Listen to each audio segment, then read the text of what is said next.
I never thought babysitting would change the way I looked at houses forever. When I was 16, I wasn't exactly drowning in weekend plans. I wasn't a total loner, but I wasn't the kind of guy people called to hang out with either. My life was simple. Homework I barely understood, video games I was probably too obsessed with, and a constant undercurrent of wishing I was anywhere but in my small town. Babysitting wasn't something I'd ever considered doing, not until a neighbor connected me with the Carters, an older couple who needed someone to watch their kids for one night. It sounded harmless enough. A few extra bucks, some snacks, kids asleep by 10. I figured I'd bring my phone charger and maybe knock out some late homework. Nothing about it seemed strange when I first said yes. That changed the moment I saw the house. Maplewood Drive wasn't run down, but it wasn't warm either. It had the kind of presence that made you want to keep walking even if you had nowhere else to go. The two-story structure leaned forward, almost like it was eavesdropping on the neighborhood. Every window was covered, not with curtains but with sheets pinned up from the inside, their edges yellowing. From the streetlight's glow, the sheets seemed to ripple faintly like breath. I almost turned around right then. Claire Carter met me at the door. She smiled, polite but rehearsed, like someone forcing themselves through small talk when their mind was on something else. She was maybe mid-30s, pale, with tired eyes that darted past me before settling on my face. "Thanks for coming on such short notice," she said. Her voice was pleasant enough, but there was a strange weight to it, like every word had to fight its way out. Behind her, 2 kids stood in the hall. Aaron was the older one, maybe 11, thin as a stick, his hair falling into his eyes. His little sister Lily looked about 7. She clung to his arm, half hidden behind him, her dark eyes fixed on me like I was already guilty of something. Claire ushered me inside. The smell hit me first. Stale air, faintly metallic with an undercurrent of mildew. The hallway light buzzed overhead. I glanced toward the living room, and that's when I noticed the mirrors. Every single one was covered. Sheets were tacked over the frames, hanging loose at the bottom. Even covered, the glass beneath seemed to catch light in odd ways, faint gleams shimmering where no bulb or window shone.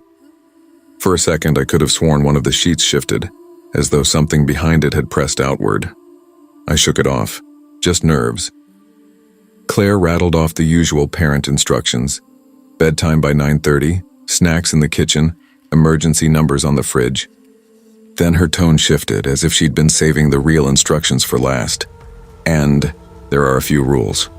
Her eyes flicked toward Aaron, who had gone stiff. "What kind of rules?" I asked, trying to keep it casual. Aaron spoke before she could. His voice was thin, urgent. "Don't answer the phone after midnight. If it rings, then it's her. She wants to know who you're with." I half laughed, thinking he was joking, but his expression didn't waver. Claire cleared her throat, smoothing her shirt. "Don't uncover the mirrors," she added. Her gaze was heavy on me, as though daring me to break the rule. Aaron's face paled. "Never look in them. If you do, she'll try to smile at you." The room seemed to shrink around me. I forced a chuckle. "Okay. No phones after midnight, no mirror selfies." "Got it." Nobody laughed. Claire grabbed her purse and coat. She didn't linger. A few moments later, I was standing alone in that heavy, suffocating house with 2 kids who looked like they were already living in someone else's nightmare. The first couple of hours were uneventful. I made the kids popcorn, let them watch some cartoons, and tried to ignore the way every hallway felt colder than the one before. At one point, I pulled out my phone to text my mom. "Made it here. Kids are fine. House is kinda creepy though, lol." The text wouldn't send. A red exclamation mark popped up instead. I frowned, checked my bars. 3 full bars of service. I tried again. Nothing. Annoyed, I hit call instead. My mom's number rang once before cutting out, the line going dead. When I tried again, the call wouldn't even connect. "Wi-Fi's broken," Aaron muttered from the couch, not looking away from the TV. "I wasn't using Wi-Fi," I said, more defensive than I meant, but he didn't answer, and something about the certainty in his voice made my stomach tighten. By 9:30, both kids were tucked into their shared room upstairs. I sat in the living room, scrolling through offline games on my phone to kill time, the silence pressing in heavier by the minute. When the phone battery dropped low, I plugged it into the wall. The charging light blinked once, then went dark. I wiggled the cord, tried another outlet. Same thing, just a faint red flicker, like the house itself was draining the energy out of it. That's when I noticed the sound. A slow, steady rustle. I froze, listening. The air was still, no windows open, no fans running, yet the sheets over the mirrors swayed softly as though stirred by breath. The sound reminded me of someone shifting under blankets in the dead of night. I told myself it was just airflow, some weird draft. But the longer I listened, the more it sounded deliberate, breathing. Around 11, I decided to do a quick check on the kids. They were both asleep, curled under their blankets. But as I turned to leave, I caught sight of the mirror on the far wall. It was covered, of course, but the sheet seemed thinner there, the shape of the frame visible beneath. And for just a second, I thought I saw movement behind the fabric. A ripple like water disturbed. I stood frozen, my pulse hammering in my ears. The ripple came again. This time, faint but clear, the outline of a hand pressed against the sheet from the inside. I backed out of the room so fast I nearly tripped. My mind scrambled for logic, drafts, imagination, stress. Anything but what it looked like. Downstairs, I paced the living room trying to shake it off. That's when the landline rang. The sound cut through the silence, sharp and shrill. I glanced at the clock. 12:01, Aaron's words slammed back into my head. Don't answer the phone after midnight. The ringing continued, each shrill note gnawing at my nerves. I wanted to rip the cord from the wall, but something about the sound rooted me in place. Finally, it stopped. The silence afterward was worse. At 12:15, the mirror in the hallway moved, not the sheet, the glass beneath. It rippled like water, distorting the reflection behind it. The furniture in the warped surface seemed wrong, stretched, tilted. And there, just for an instant, was a shadow that didn't exist in the room itself. The sheet bulged outward, seams straining. Then I heard it. A wet cracking sound like joints popping out of place, one after another.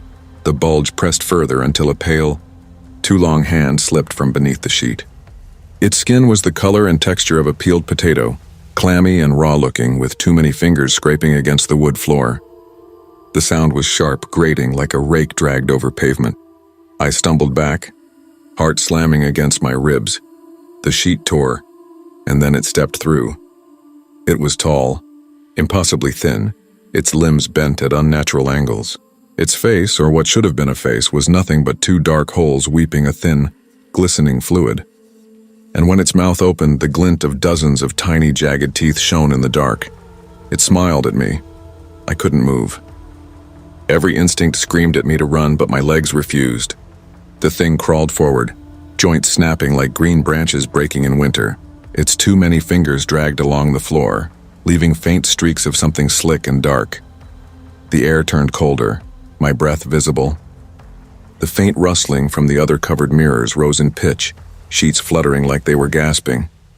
I backed toward the stairs, my chest tight. I had to get the kids.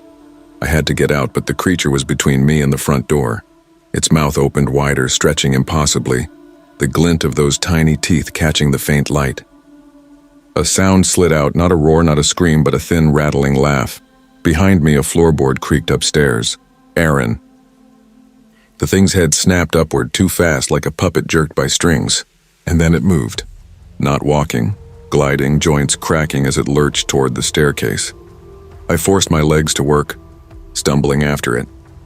By the time I reached the top of the stairs, Aaron was standing in the hallway, wide-eyed. Back inside, I hissed, grabbing his arm, but it was too late. The creature loomed at the end of the hall, half emerged from another mirror, its skin glistening, its body stretching unnaturally. One too long hand darted out, faster than anything should move, and seized Lily as she peeked from the bedroom doorway. She screamed. The sound ripped through me. Her tiny body writhed in its grip, the creature's fingers sinking into her pajamas, leaving wet stains that spread like ink. Her face twisted in terror, her mouth open wide but barely producing sound now, as though the thing was squeezing the voice out of her. No. I lunged, grabbing the nearest object, a wooden chair from the hallway desk. I swung it with all the strength I had. The chair splintered against the creature's arm, but it didn't let go. Its mouth opened wider still, the thin laugh vibrating through the walls. I seized one of the broken chair legs, gripping it tight, jagged wood biting into my palm. Let her go. My voice cracked, raw. For once, it listened. The creature flung Lily aside like a rag doll. She hit the carpet, coughing, scrambling toward Aaron. Relief surged through me, but it lasted only a heartbeat because now, its attention was on me. The monster lunged. I thrust the chair leg forward, driving it into its torso. The impact shuddered up my arm. A sickening mix of resistance and give, like stabbing into raw meat wrapped in rubber. The thing shrieked, a sound so piercing it felt like needles behind my eyes. Black viscous liquid sprayed from the wound, splattering my arm. It burned on contact, icy and searing at the same time, like frostbite spreading instantly. I ripped the wood free and struck again, wild and desperate. For a moment I thought it was working. The thing reeled back, thrashing, its limbs convulsing. But then the mirrors joined in. Sheets blew away from the walls as if torn by invisible hands. Glass rippled in unison, shapes writhing within. And in one, directly across from me, I saw Claire. Her reflection, she stood there, calm, smiling faintly. Not the tired, polite smile she'd given me earlier. This was different. Knowing. Sinister. The creature shrieked louder, slamming against the walls, but its reflection in the mirror didn't match. In the warped glass, it wasn't writhing. It was still. Perfectly still, smiling back at me through that hollow face. My stomach dropped. This wasn't random, this was connected. The monster lunged again. I swung the chair leg upward, catching its jaw. Tiny teeth clattered to the floor like shards of glass. Its hand snapped toward me, too many fingers closing around my wrist. The pain was instant, blinding. My skin seared beneath its grip, cold fire spreading through my veins.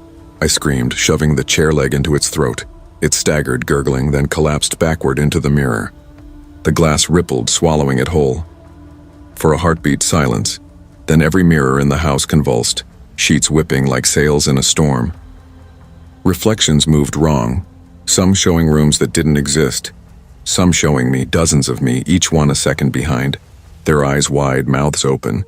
And in each reflection, Claire stood behind me, smiling. I grabbed the kids and bolted. Aaron pulled Lily close as we barreled down the stairs.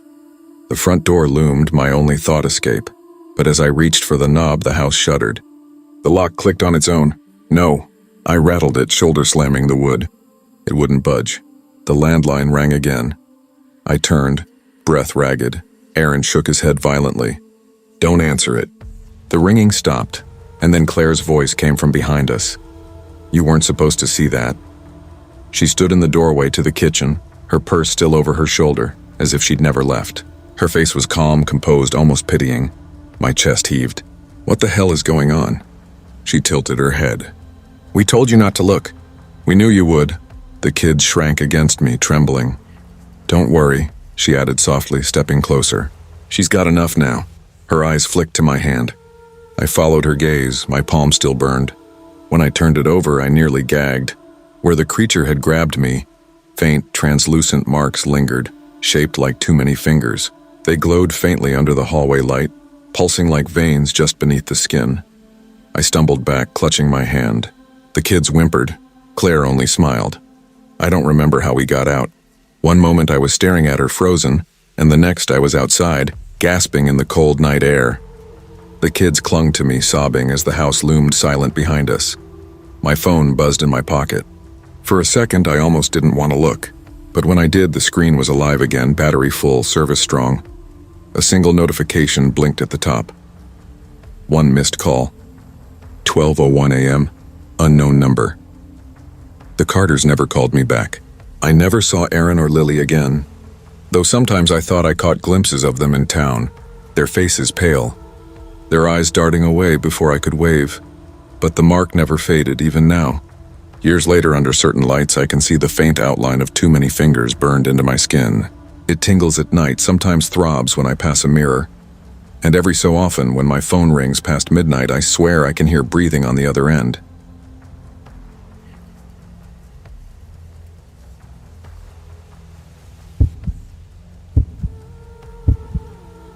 I was 6 when the world first tilted under me, and I didn't even notice it at first.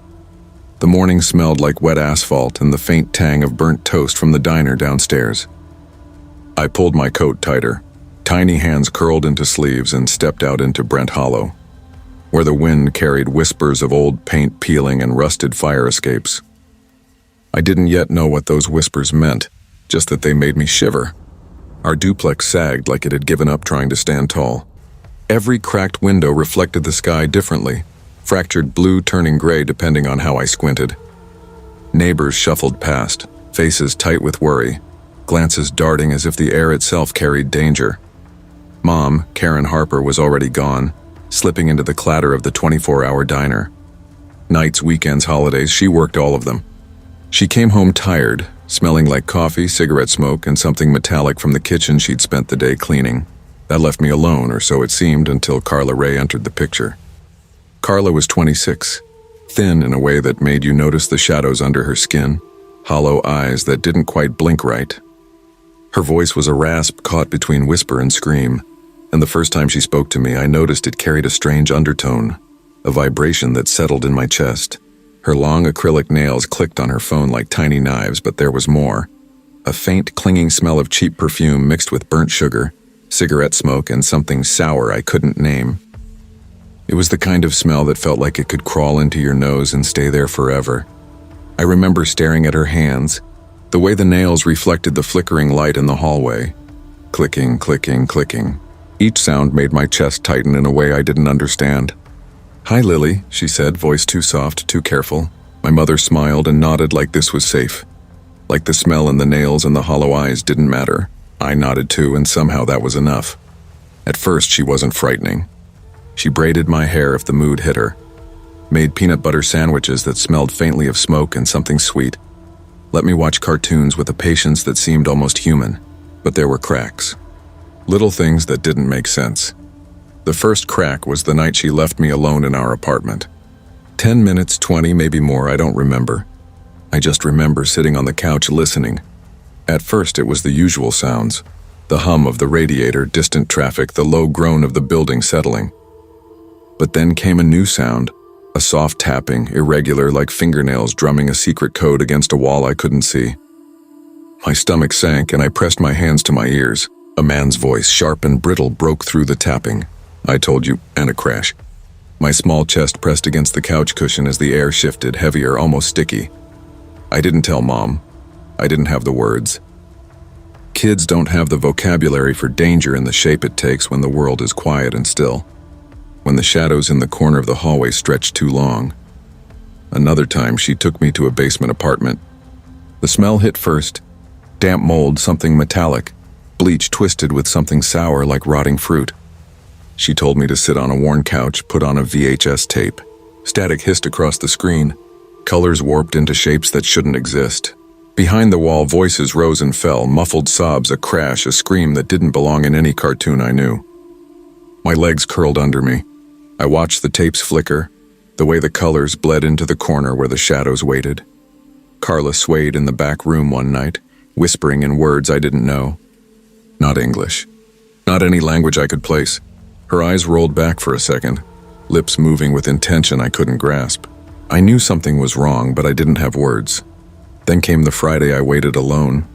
Jackson Street, the usual corner. Bright sun turned muted gray by the late afternoon. Other kids disappeared one by one, tucked into cars with parents smiling, waving. I hummed a cartoon theme, hoping the sound would fill the space, hoping Carla's red Honda would appear. 10 minutes, 20, 40. My chest tightened. The backpack pressed into my shoulders like it carried not books, but a weight I couldn't name. By the time Mom arrived, the street swallowed by early dusk, I had stopped counting minutes. Her face was raw with fear and anger, and she held me so tight I thought I might suffocate. The next day, Carla was gone, fired, erased. Life patched itself with Jessie, the neighbor's daughter, walking me home. Mom left work earlier. We settled into a version of normal, but normal never lasted. One Tuesday, Jessie got sick. Mom said 5 minutes, just 5. I waited, coat zipped to my chin, hands tucked tight, eyes tracing the edges of the curb. Then I saw the red Honda. The window slid down slowly. Carla leaned out. Pale, hollow, lips cracked but smiling wide. "Hey, sweet pea." "Where's your mom?" "She's coming soon," I said. Carla's hands trembled. Voice too bright. "Hop in. It's cold." The familiar outweighed the strange. I got in, her apartment had changed. Smaller, dim, air thick with stale smoke, old food, sour rot.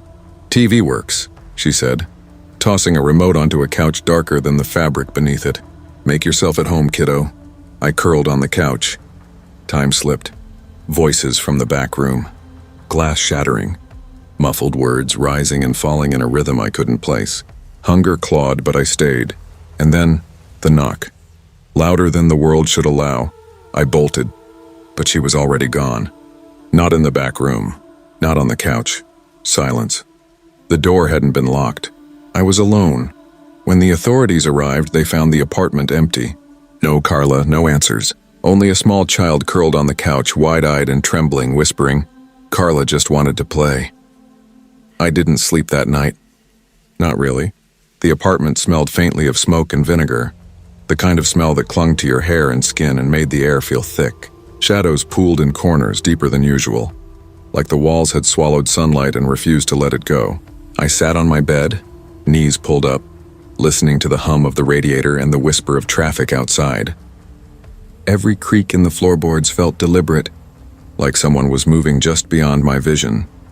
I thought about Carla, about the click of her nails, the smell of burnt sugar and something sour, the way her hollow eyes seemed to know everything without saying a word. My stomach turned over as the memory unfolded. I realized slowly that the memory itself had weight, pressing down almost alive. In the following days, Mom tried to coax me into talking. "Lily, sweetie, tell me what happened. Did she hurt you?"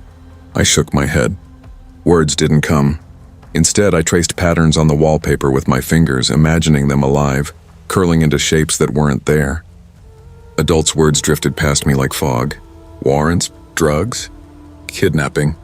All of it made sense only in fragments, like trying to read a torn page of a story that had already ended. Then came the dreams. At first, simple. Carla at the window smiling, the red Honda waiting. But they got worse. In one, she held the VHS tape from the basement apartment, the label cracked and faded, the tape spinning slowly in her hands like a record. The whispers rose again, low and unintelligible, curling into my ears. "Lily, come." My 6-year-old self screamed, but no sound came. I woke with my chest aching, the smell of stale smoke and vinegar clinging to my pillows. Reality began to warp. Shadows that hadn't moved before seemed to shift when I blinked. Floors groaned under invisible weight. I swore I heard faint clicks like acrylic nails on linoleum every time the apartment was empty. Sometimes I'd see reflections in mirrors, brief flickers of a thin, hollow-eyed woman standing just behind me, gone before I could blink. School was no refuge. I flinched at sudden noises, at anyone leaning too close. Kids whispered, but their words sometimes morphed into murmurs I couldn't understand, like echoes of Carla's whispers. I stopped going to Jackson Street altogether, walking a longer route home with Mom, always scanning the periphery, imagining shadows coiling just beyond vision. Time passed in fragments and the unease deepened. One night I dreamed again. This time it was more vivid. Carla stood in the doorway, VHS tape in hand, the screen flickering with warped static. She whispered the same words from the basement, and I understood them, not in language, but in feeling, fear, expectation, hunger. The tape spun, stretching reality, bending the corners of my bedroom into impossible angles. Walls warped, ceiling leaned, the floor tilted beneath me, and the whispers grew louder, merging with my heartbeat until I couldn't tell where I ended and the dream began. When I woke, I noticed small things in the apartment were subtly different. The radiator hum was lower, the air colder, as if Carla's presence lingered in absence. I could feel her somewhere, always watching, her fingers scratching at the edges of reality. Years passed, but the dread remained. College, work, relationships, each new life overlaying the old, but never erasing it. Shadows still lingered in the corner of my vision. Reflections sometimes showing a hollow-eyed woman standing just behind me, gone when I turned, and always the whispers. "Lily, come!" Then the day I returned to Brent Hollow, I'd come back for a job interview, walking past Jackson Street out of nostalgia, or some foolish attempt to confront the past. The corner looked smaller, narrower. The sun slanted the same way, but something was off. I swear I saw a flash of red Honda paint out of the corner of my eye, parked just beyond an alley though the street was empty.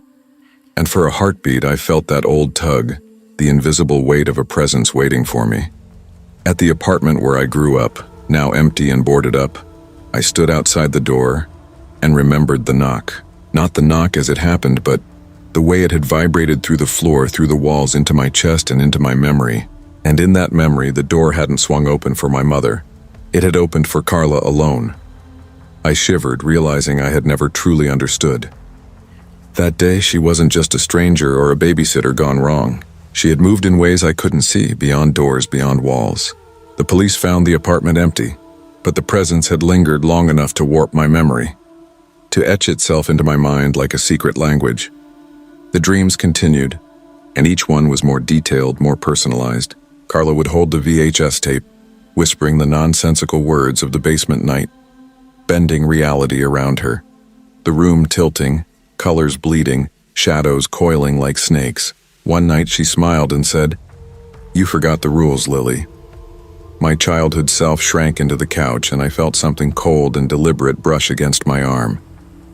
I woke shaking, clutching the blanket, scent of smoke and sourness lingering in my nostrils. It's hard to explain, the way fear changes over time. It doesn't always scream. Sometimes it waits patient in the corners of your vision, in the hum of appliances, in the smell of smoke and burnt sugar. And when you are alone, it moves closer. Even now, living far from Brent Hollow, I sometimes glance over my shoulder in public, convinced I see her reflection just out of frame. I hear faint clicks when no one is around, soft as a heartbeat, always in rhythm with mine. I dream of the VHS tape, the flicker, the whispers, and the worst part, the part that makes the memory unbearable, is the silence of the final revelation.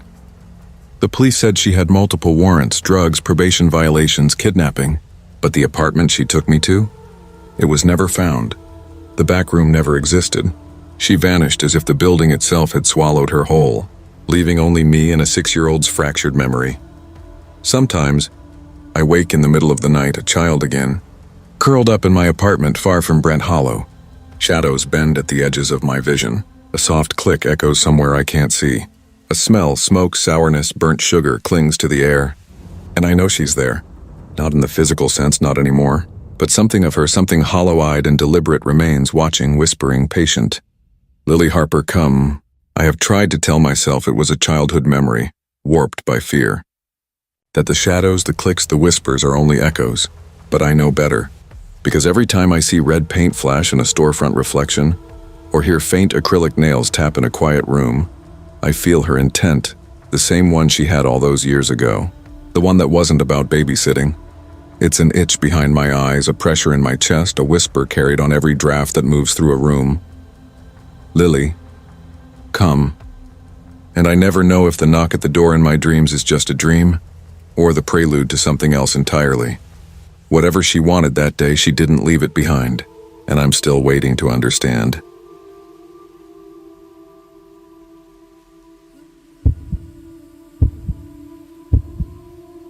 I never thought a babysitting job could ruin my life, but it did. Even now, years later, I feel my hands trembling as I think back to that night, like my body remembers what my mind tries to bury. People always assume horror wears a mask, something you can point at and say, "That's it, that's the monster." But I learned too early that the real monsters don't always hide behind masks. Sometimes they wear the face of a child. I was 15 that year. Not a little girl anymore, but not grown either. 15 is a strange age. You think you can handle anything, yet you're still soft in ways you don't understand. Babysitting was my way of proving I was responsible. I had a reputation in our neighborhood. Parents trusted me. Kids liked me. The extra cash felt like freedom. I had been doing it nearly a year without a single problem. The families I usually worked for were kind, ordinary people. The kids, well, kids were kids. Tantrums, late-night tears, sugar highs. Nothing I couldn't handle. I liked it, actually. It made me feel capable, even proud. That's what made the Crawfords so different. They didn't feel like other families. Mr. and Mrs. Crawford weren't unkind, exactly. They were polite, careful with their words, as if politeness was something they had to practice. They had 2 children. Emily, 5 years old, pigtails, princess dresses, a voice that bubbled with joy. And then there was Lucas, 10 years old. Quiet, too quiet. From the first time I met him, something in my body recoiled. It wasn't anything obvious. He didn't throw tantrums. He didn't act out. Instead, he stared. Not casual glances, not shy curiosity. He locked eyes on you and didn't let go. His gaze didn't wander, didn't blink. It was like he was studying something the rest of us couldn't see. I told myself he was shy. I wanted to believe that. But then there were the moments when I caught him alone, ripping the heads off Emily's dolls, digging his nails into the family cat's fur until it yowled, scribbling strange drawings on scrap paper. Figures with X's for eyes, stick people stabbed through with knives. Once I tried to tell Mrs. Crawford. She laughed, though it sounded tight and uneasy. Boys will be boys. She said it quickly, like the words themselves were armor. I wish I'd trusted my gut instead of laughing along. The night everything changed, I wasn't even supposed to go. My mom answered the phone while I was upstairs. When I came down, she said, "You're babysitting the Crawford kids tonight. Their sitter canceled. They really need you." I had plans, I protested weakly. 5 hours, she said, from 5 to 10. They pay well. I should have argued harder. The weather was already strange that day. Gloom clung to the sky like it didn't want to let go. By the time I walked up their path, the storm had broken loose. Sheets of rain, wind that howled through the trees, thunder rattling my ribs. Mrs. Crawford opened the door in a rush. Her heels clicked on the hardwood as she grabbed her purse. TVs in the living room, snacks in the kitchen, you know the drill. She kissed Emily on the forehead, then turned to Lucas at the end of the hall. "Be good for once, okay?" He didn't move. He just stared at me, and then the Crawfords were gone, leaving me alone with the children and the storm. At first, things were fine. Emily and I colored in the living room while the rain drummed steady against the windows. Lucas stayed upstairs. I was grateful. Around 7:30, I made mac and cheese. Emily ate happily, legs swinging under the table. I left a plate on the counter for Lucas and called up the stairs. "Lucas? Dinner." No answer. I tried again. "Lucas?" Nothing. With a sigh, I climbed the staircase. The hallway stretched long and dim, the only glow from a nightlight at the far end. Lucas's door was closed. I knocked. "Dinner's ready." Silence. I opened the door a crack. His room was dark, curtains drawn tight. The air inside felt thick and wrong, like stepping into a space where light didn't belong. "Lucas?" A sound came from inside, not words. A low hum, almost a growl. My chest tightened. "Well, food's downstairs if you want it," I muttered, closing the door quickly. Back in the living room, Emily was lost in her tea party. I didn't tell her what I'd heard. By 8, Emily was yawning. We brushed her teeth, read a bedtime story, tucked her in. Her small breath slowed into sleep almost instantly. When I came downstairs, the silence was sharper. Not the ordinary quiet of a house at night. Something heavier, like the air itself was holding its breath. The storm outside had knocked out the TV. My phone read no service. I sat on the couch, put in my headphones, tried to drown it all out. Somewhere along the way, my eyes closed. I woke to pressure against my throat. My eyes flew open. Lucas stood over me, grinning, eyes wide and unblinking. In his hand, a kitchen knife, the blade pressed against my skin just enough to sting. Warmth trickled down my neck. "Lucas, what are you doing?" My voice cracked. Barely there, he leaned close. His breath was sour, hot, and then sing-song, almost cheerful. "I want to see what's inside you." Panic surged through me like fire. I shoved him off and ran, his laugh chasing me, high-pitched, broken like static. At the front door, my hands fumbled with the lock, slick with sweat. Then came a sound upstairs, a wet thud. A screech. The cat and Emily. I grabbed a baseball bat from the closet and forced myself back upstairs. Lucas's door was wide open now. He sat cross-legged in front of his closet, pajamas soaked in blood. The cat was in his lap, torn open, its inside spilling onto the floor. He looked up, head tilted, smile stretched too wide. "Your turn." Then he lunged, the next moment's fractured. The flash of steel. The sting of pain as the blade cut into my shoulder. My own screams tearing the air. I swung the bat blindly, felt it connect with something solid. His laugh, not just in my ears, but inside my head, as though the house itself was laughing with him. I tore down the stairs, out the front door, into the storm. Rain blinded me, the wind shoving me forward. I didn't stop until I saw the glowing sign of the police station. They said Lucas was taken to a psychiatric facility, that he'd stay there, that I was safe, but safe is a lie.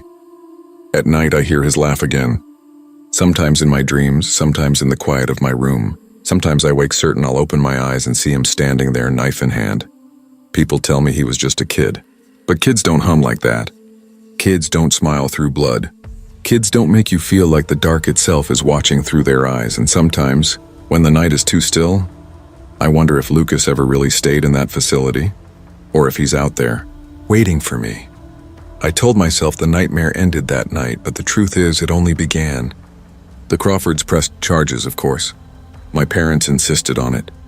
The police told us Lucas had been taken to a juvenile psychiatric facility an hour away, one with locked doors and cameras where boys like him were helped. That was the word they used. As if it could soften what he'd done. Helped. I wanted to believe it. I wanted to believe I'd never see him again.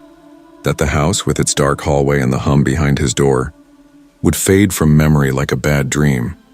But the body doesn't forget.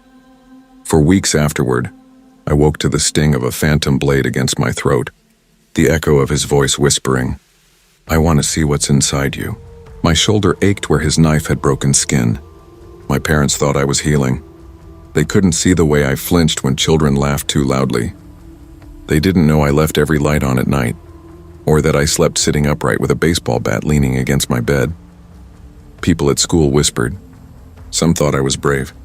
Some thought I exaggerated. A few called me dramatic. I didn't care. None of them had seen his eyes. I avoided the Crawfords after that. Emily's sweet little face haunted me, but I couldn't look at her without remembering her brother soaked in blood. By the time I turned 16, we moved. My parents said it was for a fresh start. I told myself it would be. New house, new town. 1,000 miles between me and Lucas. But distance doesn't erase shadows. The new house was older, smaller. The pipes groaned at night. The floorboards creaked with every step. At first I thought it was just age, the natural noise of a house settling. But then the sounds began to come at odd times, as if the house were moving when no one was in it. One night I woke to the faintest sound, a hum. Low, steady. My body froze. For a second I was 15 again, standing in Lucas's doorway. The air seemed to thicken, pressing down on my chest. My throat burned with the memory of steel. I turned on every light in the house. My parents complained, but I couldn't explain. Not in a way they'd understand. Months passed. The nightmares didn't. Sometimes I woke certain I wasn't alone. Once I swore I heard laughter, high-pitched, broken like static through bad speakers. I told myself it was the wind, but deep down I didn't believe it. At 17, I stopped babysitting. I couldn't. The thought of being alone with a child made my skin crawl. I'd see their small hands and imagine them gripping a knife. I'd hear their laughter and feel my throat tighten. Parents asked why I'd quit, and I made excuses. Homework, sports, anything but the truth. By 18, I had mastered the art of pretending. I smiled when people asked about college. I laughed when my friends dragged me to movies. But inside, I was split in two. Half of me tried to be normal. The other half listened for footsteps in empty rooms. And then came the night that undid me. I was home alone. My parents were out at dinner. The wind rattled the windows, rain whispering against the glass. I curled on the couch, book in hand, when I felt it. That heavy silence. The kind that isn't empty but full, thick, watching. I set the book down. The hum came faintly from upstairs, my chest locked. No, not here. Not now. I stood slowly, my legs trembling. Each step up the staircase echoed louder than it should have. The hallway stretched long, shadows shifting. At the end, my bedroom door was ajar. Inside, the room was dark. Too dark. My lamp, always left on, had gone out. And there, on my desk, lay a scrap of paper. A drawing. Stick figures with knives through their chests. Eyes marked with X's. The same as Lucas's drawings. My hands shook so violently I nearly dropped it. I searched the room. The closet under the bed.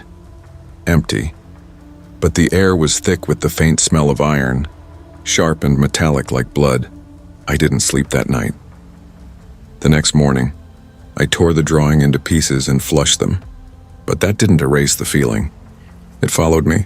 At school, at work, at the grocery store. Always I felt eyes on me. Sometimes I saw him. Not clearly. Just glimpses. A boy standing across the street in the rain. A pale face in the corner of a store. Always gone when I blinked. By 19, I told myself it was trauma. That Lucas was locked away and my mind was replaying him. That it was my fault for not healing properly. Therapy helped a little. until the therapist asked me if I believed he'd killed the cat. If I believed he'd tried to kill me. Of course I do, I said. But she tilted her head, like she saw something I didn't. Or maybe you believed the story you needed to believe. Her words stuck like a thorn. What if I had imagined it? What if none of it happened? But then I remembered the scar on my shoulder. The sound of Emily's scream. The feel of blood warm against my skin. It was real. It had to be. At 20, I moved again. A college town, crowded, noisy. I thought maybe the noise would drown out the silence. For a while it did. But then came the whispers. Walking home at night, I'd hear my name carried on the wind. I want to see what's inside you. I'd spin, but the street was empty. I stopped going out after dark. My roommates didn't understand. They teased me for locking my door at night, for keeping a bat under my bed. I laughed with them, but my hands shook when I turned away. And then one night it happened again. I woke to the pressure of steel against my throat. My eyes flew open, heart slamming. The room was dark, but I saw him. Lucas, inches from me, grinning, knife in hand. I screamed and swung the bat. The lamp crashed. Light flooded the room. Empty. No Lucas, no knife. Just my heart pounding, my throat raw. My roommates burst in, angry and frightened. I tried to explain, but the word stuck. How do you explain seeing a boy who's supposed to be locked away? I never told them about the drawing on my desk the next morning. Another one. Stick figures, knives, XIs. Now I'm 21. I don't babysit. I don't date. I don't sleep much. The scar on my shoulder aches when storms roll in. I hear him humming when the world gets too quiet. People tell me he was just a kid. But kids don't hum like that. Kids don't follow you across years and miles. Kids don't live in your dreams and leave drawings on your desk. Sometimes, I wonder if Lucas was ever really human at all. And sometimes, I wonder if I'm losing my mind. But the worst part, the part that makes me sit up at night, bat in hand, staring at the door, is this. What if neither is true? What if Lucas is still out there waiting? What if the next time I wake to that blade at my throat,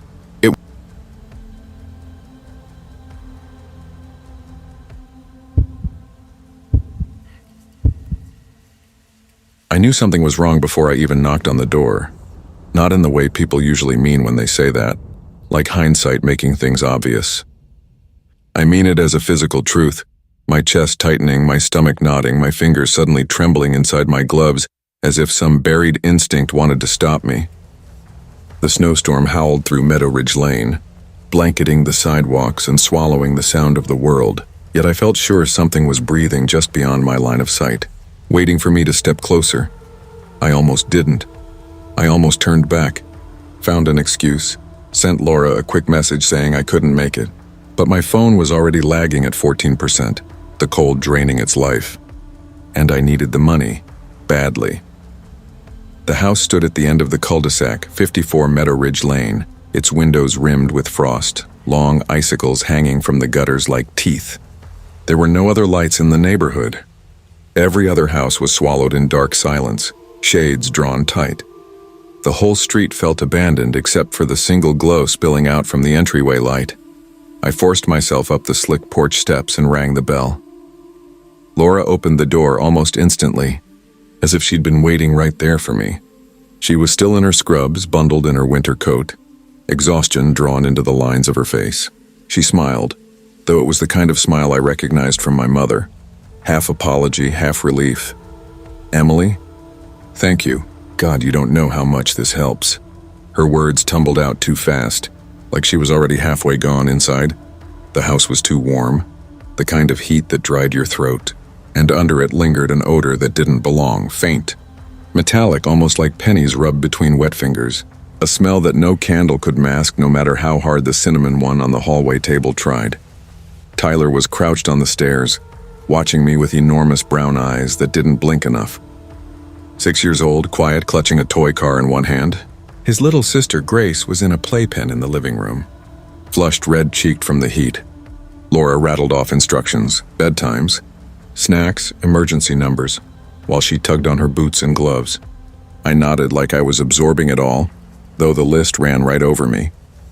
My head was filled with the static of nerves, of trying too hard to look competent. Before leaving, she paused, touching my arm with a seriousness that made my chest tighten. The kids, They get scared during storms. Just stay with them. Keep them close." Her eyes lingered a moment too long, as if there was more she wanted to say but wouldn't. Then she left, swallowed by the snow. The silence closed in behind her. At first, nothing happened. Grace fussed until I gave her a bottle. Tyler sat on the couch, staring at the muted cartoons on the TV, though he never laughed or smiled. Just stared. The storm battered the windows, whistled through cracks, pressed the house in on itself. I curled into the armchair, phone clutched like a lifeline, watching the battery tick down to 11%. That's when Tyler finally spoke. Soft, almost a whisper. "He's back." "You know," I blinked, pulled from my haze. "What?" The man under the lamppost. A shiver crawled down my arms. "What man, sweetie?" Tyler turned toward the window, where frost crawled over the glass like veins. "The one who comes when it snows. He wants to come in. He's watching us." I forced a laugh. Too sharp, too fake. "That's a big imagination you've got." But I looked. Of course I looked. Out past the yard, beyond the chain-link fence, the lamppost at the corner flickered weakly through the storm. Just a dim halo of orange light fighting against the whiteout. Empty beneath, yet I couldn't shake it. The sense that something had just been there. Just stepped back into the dark when I turned my eyes. Tyler whispered again, almost like he was talking to himself. His face is broken. The words lodged in me like ice splinters. "What do you mean?" I asked, trying to keep my voice casual. He didn't answer. His eyes never left the window. By 9:40, the power went out. Not a flicker, not a surge, just a sudden, total severing. 1 second the house was warm and humming, the next it was dead. No light, no heat, just silence so complete I could hear the tiny clicks of ice forming on the gutters outside. Grace began to wail upstairs, her cry shattering the quiet.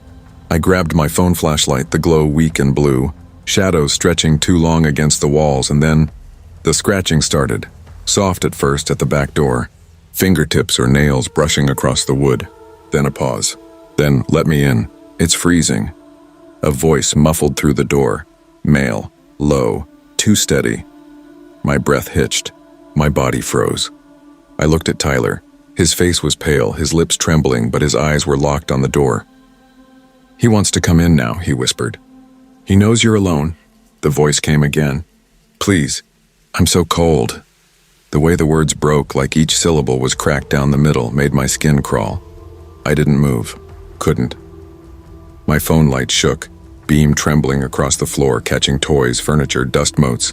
And then, on the linoleum, muddy smudges. Not boot prints, not clear. Just vague stains, damp and dark, as if the snow had been tracked in earlier and only now decided to appear. I blinked hard.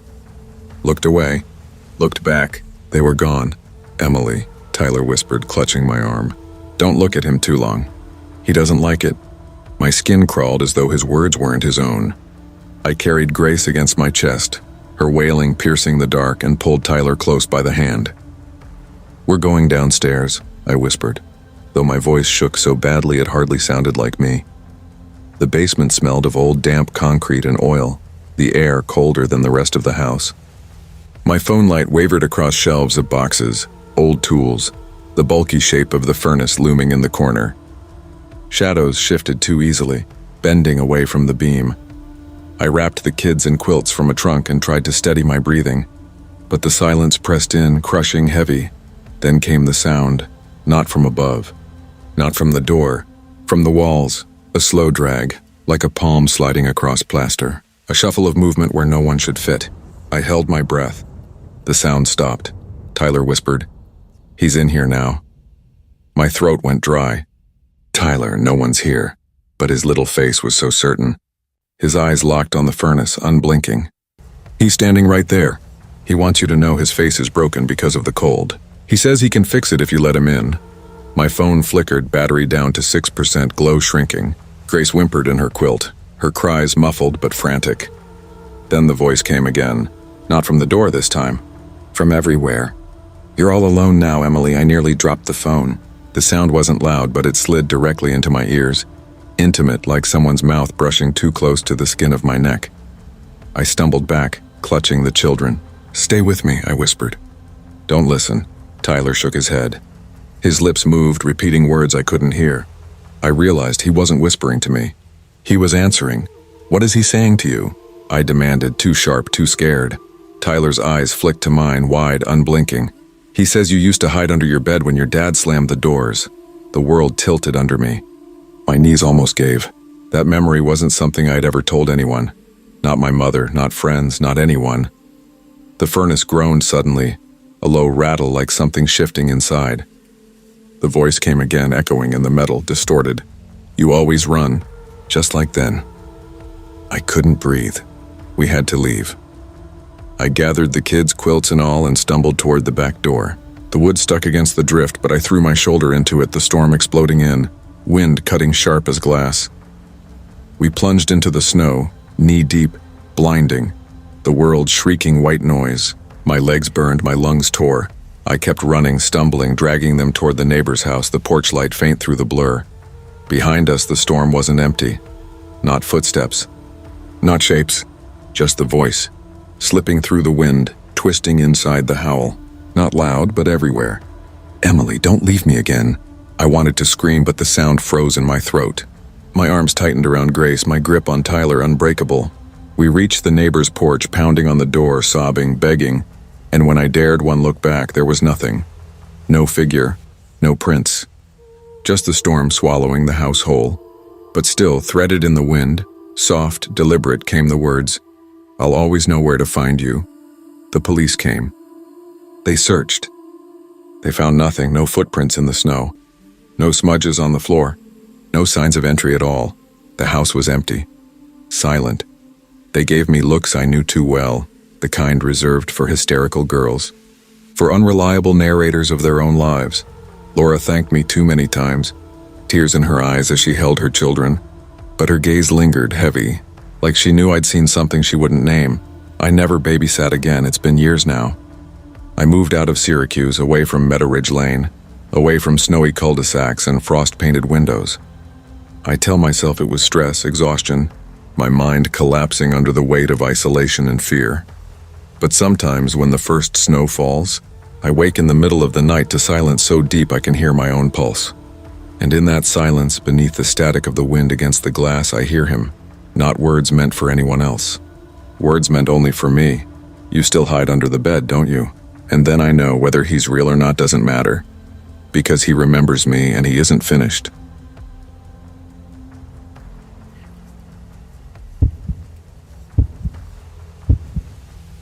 Fear doesn't knock. It seeps in, quiet and patient, until you realize it's been sitting beside you the whole time. That's what I learned on the night of January 18th, 2009, when I was 16 years old and thought babysitting would be nothing more than a way to make a little money and prove to myself that I wasn't just the quiet girl everyone at school believed I was. Back then, I wanted badly to feel useful, capable, someone who could hold her own. Babysitting for the Becketts seemed like a chance to do exactly that. But nothing in my life had prepared me for 412 Ashcroft Lane during an ice storm. I should probably start with why I even said yes. My dad had been shouting again that afternoon.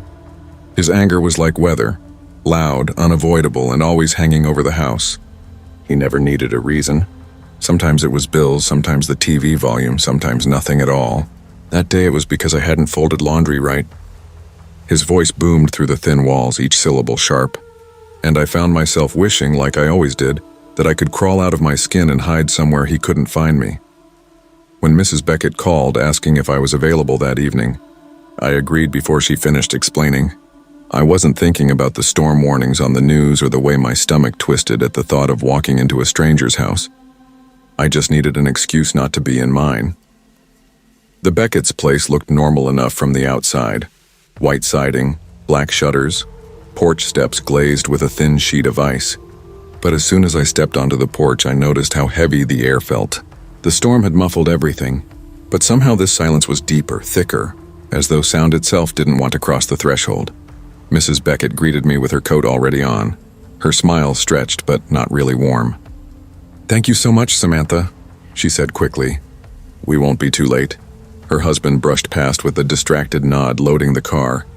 His face was pinched, his jaw tight like he hadn't been sleeping much.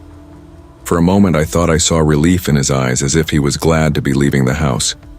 The kids, Eli, 7 and Hannah, 4, were polite, soft-spoken, clinging to their mom's coat until she coaxed them off. And then there was Copper, their dog, a scrappy mutt with brown and white fur, tail tucked so far under his body it nearly touched his chest. He refused to follow the family into the entryway, his eyes locked on the dark stretch of hallway leading toward the back of the house. His ears twitched, nose twitching, body trembling. "Come on, Copper," I coaxed. But he gave a sharp whine and darted sideways into the living room, scrambling under the couch so fast his nails scratched deep into the hardwood. Dust puffed out from the shadows as he shoved himself against the wall. Mrs. Beckett sighed like it was nothing unusual. "He hates storms," she said. But even then I noticed her avoiding the back hallway with her eyes. When the parents left, silence swallowed the house. The storm pushed against the windows, ice tapping like fingernails against glass. The air smelled faintly of old wood, laundry detergent, and something sharper beneath it, like iron left out in the rain. I tried to keep the night ordinary. Cartoons for the kids, popcorn and mismatched bowls, small talk about school and favorite colors. But Copper's behavior set me on edge. He wouldn't come out from under the couch, not even when Eli offered him pretzels. Every so often he let out a low, anxious bark aimed straight at the back hallway, followed by frantic whining and a scramble of claws against the floor like he was trying to dig his way out. "What's wrong with him?" Eli asked, his voice pitched high. "He just doesn't like storms," I repeated, but my chest felt tight. Then Hannah said it in that plain, unshaken way children sometimes have. "It's because she doesn't like the dog." I froze. "Who doesn't like the dog?" Her dark eyes blinked up at me, serious. "The lady who stands in the hall." The words hit colder than the storm outside. I forced a laugh that cracked halfway through. "Don't be silly, Hannah." But Eli shifted uneasily beside her. "It's the snow ghost," he muttered, though the way his glance flicked nervously toward the staircase made it sound less like a joke and more like an excuse. I tried to ignore the chill crawling up my spine. Kids say weird things. They imagine monsters in closets. That's all it was, until I saw the footprints. I'd gone to check the front door around 9. It was locked, at least I thought it was. My hand reached for the bolt, but before my fingers touched it, I realized it was already slid firmly into place. And that's when I noticed them. Dark, wet footprints on the hardwood trailing from the threshold up toward the staircase. Small, bare. The doormat was dry. The snow outside untouched. I whispered to myself, "No, no, no, no." My voice sounded too loud in the quiet. Copper erupted from under the couch in a burst of barking, nails clattering, body whipping toward the staircase. He lunged halfway across the living room before freezing. Hackles raised, every muscle locked as he stared into the shadows above. Then with a strangled yelp, he bolted back, smashing into the end table and sending a lamp crashing to the floor. The bulb flickered once, then died. The kids screamed. I dragged them close, trying to calm them, but Hannah's small hand shot out, pointing with a trembling finger. And that's when I saw her, the figure at the top of the stairs. For a second, my brain refused to understand. She wasn't just pale, she was wrong. Too tall for the low ceiling, shoulders brushing the shadows, limbs unnaturally thin like sticks bent the wrong way. Her head tilted at an angle no neck should hold. The edges of her body flickered, not fading but warping, as though the darkness around her bent to fit her shape. The lights went out, all of them. The house plunged into blackness, and in that suffocating dark I heard it, footsteps. Wet dragging, accompanied by a faint rhythmic dripping, and then layered beneath it a whisper that made my blood run cold. My father's voice, twisted, warped, yet unmistakable. "You never do anything right, Sam." The words rattled through me like broken glass. I gasped, squeezing the kids close. Eli sobbed into my shoulder. Hannah whispered, "She's mad." When the lights flickered back on, the figure was gone. But the air was still ice cold, and Copper's whines turned into frantic scratching under the couch. His whole body pressed so hard against the wall it looked painful. I wanted to run, but the phones were dead. No service. The storm outside howled louder, battering against the windows as though it wanted in. I told myself to hold it together for the kids, for myself. But every creak of the floor, every flicker of the lights, every faint drip that echoed through the hall pushed me closer to breaking. The house didn't feel like a house anymore. It felt like a throat, tightening around us, swallowing the light and leaving only the sounds it wanted us to hear. I told myself to breathe slow, to keep my hands steady. But they trembled against the children's coats. My father's words, "You never do anything right," still echoed in my head, but they hadn't been my father's voice exactly. It was thinner, stretched, hollowed out, but the cadence was his. The tone he used when I shrank against the kitchen counter and pretended his yelling didn't bother me. Hearing it bleed from that twisted figure in the dark felt like a secret being ripped open. I whispered, "It's okay. We're okay." But Hannah shook her head against my chest. "She doesn't like when people lie." Copper barked again, a ragged, hysterical sound. He charged halfway down the back hallway, body stiff, teeth bared, barking at what looked like nothing. Then he stopped, went silent, and lowered himself flat to the ground. A high-pitched whine escaped him as he crawled backward, belly dragging the floor, his eyes never leaving the empty shadows. He backed himself into the laundry closet and scratched frantically at the door, as though trying to dig his way through wood. The scratching sound was unbearable, claw against grain, frantic and hopeless. Eli clutched my arm. "Can't we just go now?" The front door seemed impossible. The footprints had started there. My eyes kept flicking back to the staircase, expecting to see her again. Too tall for the frame, limbs bent where they shouldn't bend. Every gust of the storm rattled the old windows, but beneath it was something sharper, the steady rhythm of drip. Scrape, drip, like wet feet dragging, water pooling, nails sliding across wood. The lights flickered again. I caught my reflection in the black glass of the window, and for a half second it wasn't me. The face in the glass smiled. Wide, slow, deliberate. My lips hadn't moved. That broke me. "Get your coats," I told the kids. My voice was shaking but urgent. "We're leaving right now." I bundled them tight, my fingers clumsy on the zippers. Hannah clung to her rabbit so hard her knuckles were white. I called for Copper, but he wouldn't come out. His whining rose into something shrill. Panicked, his body hammering against the closet door from the inside. I couldn't make him follow. My chest ached as I realized I was leaving him. The garage seemed the only way out. I shoved open the door and nearly gagged from the cold rush that hit me, sharp enough to sting my throat. The overhead door was half open, a crust of ice frozen into the tracks, water dripping steadily down. Outside, the driveway glittered with slick ice, and cutting through it was a line of bare, wet footprints leading into the woods beyond. The kids whimpered. Eli tried not to cry, but Hannah's small sobs broke through the sound of the storm. Behind us, the lights in the kitchen snapped off. Total darkness swelled, swallowing the sound of Copper's frantic scratching. And then it came again, the voice. Not my father's exactly, but close enough to hurt. Echoing through the black. "Useless, Sam, useless, girl." I pushed the kids into the car, my hands fumbling with the keys. The engine sputtered, choked, then caught. Tires spun on ice before finally gripping. The garage door groaned as if resisting me, the frozen tracks screeching. I slammed the gas and the car burst free, fishtailing down the slick street. My eyes darted to the rearview mirror, something pale in the garage doorway, too tall, shoulders scraping the frame, head bent too far, watching. I skidded 2 streets down before braking hard in a stranger's driveway. The kid screamed as the car jolted. I threw it into park, stumbled out barefoot on the ice, and pounded on the nearest door with frozen fists. The Becketts came home to chaos. Police, questions, my shaking answers. They searched the house, said the puddles on the hardwood were just tracked in meltwater. No signs of forced entry. They found Copper curled in the laundry closet, trembling violently, refusing to come out. They didn't believe me. Not really. They nodded, said storms play tricks, shadows, stress, imagination. But Hannah believed me. A week later, her mother mentioned casually that Hannah had woken from a nightmare and whispered, "The lady followed Sam home." And she was right. It started with the footsteps, soft, wet, dragging outside my bedroom door. At first I thought I was dreaming, until I woke fully to the sound of dripping, a puddle spreading beneath the door frame. My father yelled at me for leaving water glasses on the floor. I didn't tell him. Nights blurred. I stopped sleeping.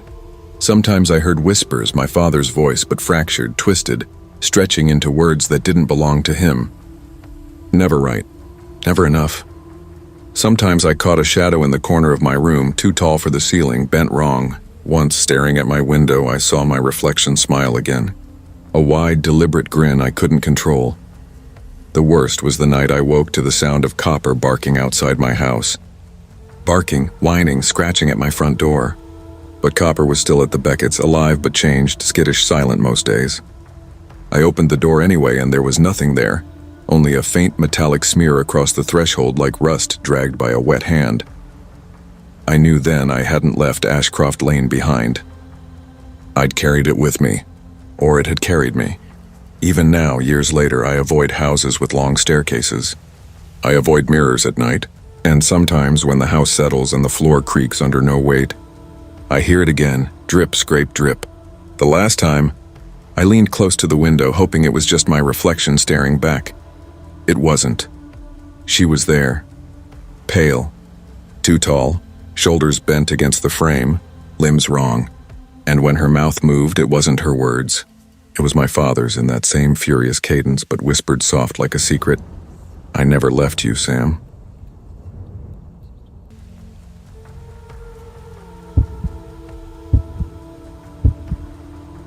I've always believed that instincts are louder than logic, but sometimes you convince yourself to ignore them. That's what happened the night everything unraveled. I wish I could say I didn't see it coming, but in truth, my body had been whispering to me long before the first knock never came. Whispers of doubt, quiet tugs in my gut that told me I should have canceled the whole thing before it ever started. It was a Tuesday night, the kind where exhaustion sits on you like a wet blanket.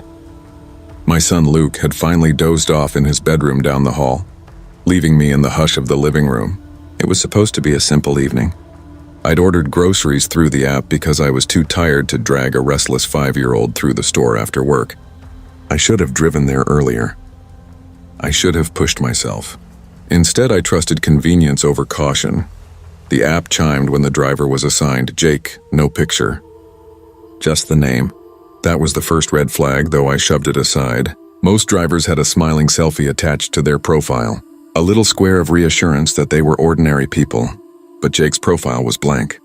I told myself it was nothing. Maybe he didn't like photos, maybe he just hadn't uploaded one. Still, a whisper brushed the back of my mind. Don't trust what you can't see. I ignored it. The groceries were supposed to arrive by 9 p.m.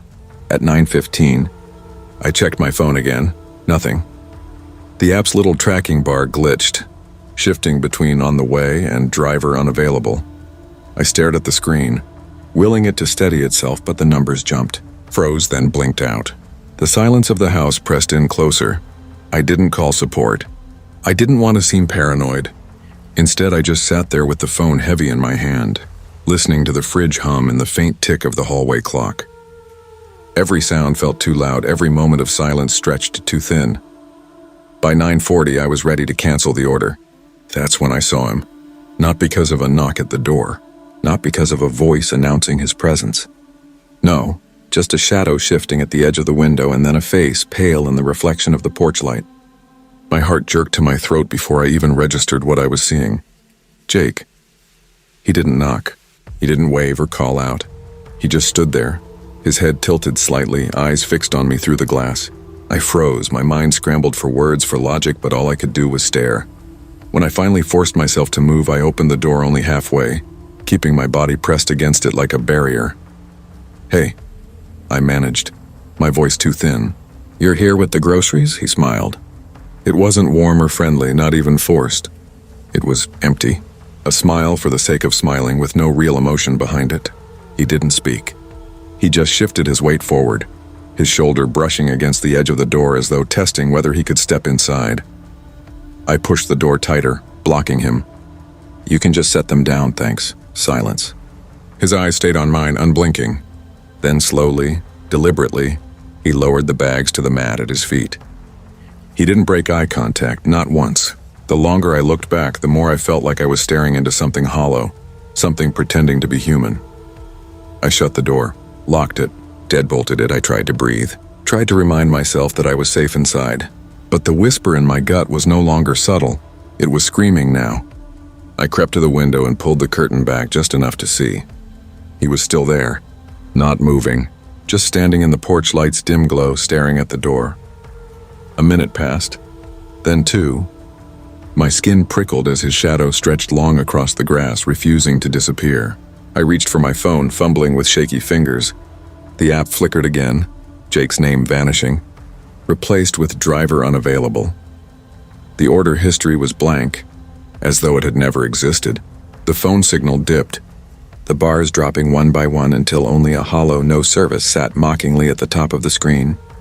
And then, I realized I couldn't hear him anymore. No shuffle, no breath, nothing. When I peeked through the curtain again, the porch was empty. Relief hit me in a wave, shaky and fragile. Maybe he'd finally left. Maybe I'd overreacted. I told myself to grab the groceries and end this nightmare. But when I cracked the door open, the bags were gone. He had taken them. I slammed the door shut again and backed away, panic settling deeper into my chest. I didn't want the food. I didn't care about the groceries anymore. All I wanted was for Jake to be gone. Truly gone. But then the footsteps started, not on the pavement of the driveway, on the grass. Slow, deliberate crunches circling the house. My skin crawled at the sound of it, the way it carried in the silence. I rushed to Luke's bedroom, checked the lock on his window, pulled the blinds down tight. He was sleeping soundly, little chest rising and falling, blissfully unaware of the danger outside. I wanted to call the police, but the phone still read no service. I tried Wi-Fi calling, but the app glitched again, screen freezing before kicking me back to the home page. No contact. No help. Then came the sound I'll never forget. A soft, deliberate scraping against the glass. Not frantic. Not forceful. A measured, steady drag of something sharp along the living room window. My body seized with cold terror. I wanted to scream, but my throat locked up. I pressed myself against the wall, breath held, listening to each slow scrape like it was carving itself into me. I don't know how long it lasted. Minutes, maybe hours. Time bent in that silence. At some point I realized he wasn't at the living room window anymore. The sound had moved. Farther down, toward the hallway, toward Luke's room. I stumbled forward, adrenaline finally snapping me into motion. Luke's small figure lay curled beneath his blankets, his face peaceful. And there, just beyond the blinds, came the scraping again. A steady, patient sound directly against his bedroom window. I dropped to my knees beside his bed, heart pounding so loud I thought it would wake him. I whispered his name, desperate but quiet, and he stirred only slightly, turning into his pillow. The scraping stopped. The silence that followed was somehow worse. I stayed there all night, clutching my son while the darkness pressed in around us, waiting for something, anything to change. When the dawn light finally crept through the blinds, I dared to move. I checked the windows, the porch, the yard. Empty. Not a trace of him. No footprints, no bags of groceries, no scrape marks on the glass. Like nothing had happened at all. But I knew better. I had felt it. Seen it, heard it. Jake wasn't gone. He was just waiting. The silence inside the house thickened after that first encounter. I had locked the door on him, but the air felt wrong, almost bruised by his presence. The TV still played in the background, too bright, too noisy, and yet I couldn't bring myself to turn it off. Its chatter seemed like the only thing tethering me to something normal. Luke sat curled on the couch, controller loose in his hands, not asking questions, but watching me the way kids do when they know something is badly, dangerously off. I told myself to breathe, but every inhale was tight, shallow. I could feel him out there. I didn't need to see him to know. The weight of his stillness pressed through the walls, through the curtains, through every flimsy barrier I'd convinced myself was protection. I checked the app again. My thumb trembled as I swiped down, refreshing the screen. For a second, his name flickered at the top, then blinked away. Unavailable. My stomach clenched. That wasn't right. I refreshed again, and this time the entire app froze. The spinning wheel stuck at the center of the screen. I pressed the home button, reopened it. The wheel kept spinning. My phone buzzed in my hand, not a call, not a text, just a static vibration that rattled against my skin before dying. "Mom," Luke whispered. He was so small in that moment, shrinking into the couch cushions, his knees pulled up under his chin. "Go to your room," I said quietly. His head shook, fast, frightened. "Luke, please." He hesitated, eyes darting to the front door, then to me. I tried to look steady, like this was just precaution. But my voice cracked as I added, "Lock it. Don't open until I come get you." He nodded finally. His socked feet pattered up the stairs, the sound both comforting and unbearable. I listened for the click of his lock. When it came, a thread of relief ran through me. I pulled the curtain just enough to peek outside. The driveway looked empty. too empty, as if the night had swallowed his car whole. But I didn't trust it. He could have walked. He could be in the yard. He could be pressed against the wall just below my window, waiting for me to look. Then came the sound. Not knocking this time. A slow, deliberate scrape. Metal against glass. High-pitched and patient, like someone drawing a blade across a chalkboard. My skin prickled. I spun toward the living room window, but it wasn't there. The sound was traveling, whispering against the walls as it moved. My chest tightened. It wasn't random. He was making a circuit, dragging something sharp as he went, announcing each step like a clock ticking closer to midnight. I stumbled backward, phone clutched in my sweaty palm. I tried dialing again, 911, but the call dropped before it even rang. The screen flashed, call failed. I dialed again. Failed. Again. Failed. My signal bar flickered between one line and nothing at all. The scrape reached the side of the house. I pictured him there, tall and still, arm extended, metal edge caressing the siding, leaving invisible scars I'd never be able to scrub out. I couldn't stay frozen. I ran to the back door, checked the lock, checked it again, then pressed my hand flat against the wood as if I could feel him through it. Nothing. Just the thud of my heartbeat. Then the scrape stopped. The silence after was somehow worse, a vacuum that pressed in on my ears. I held my breath, straining.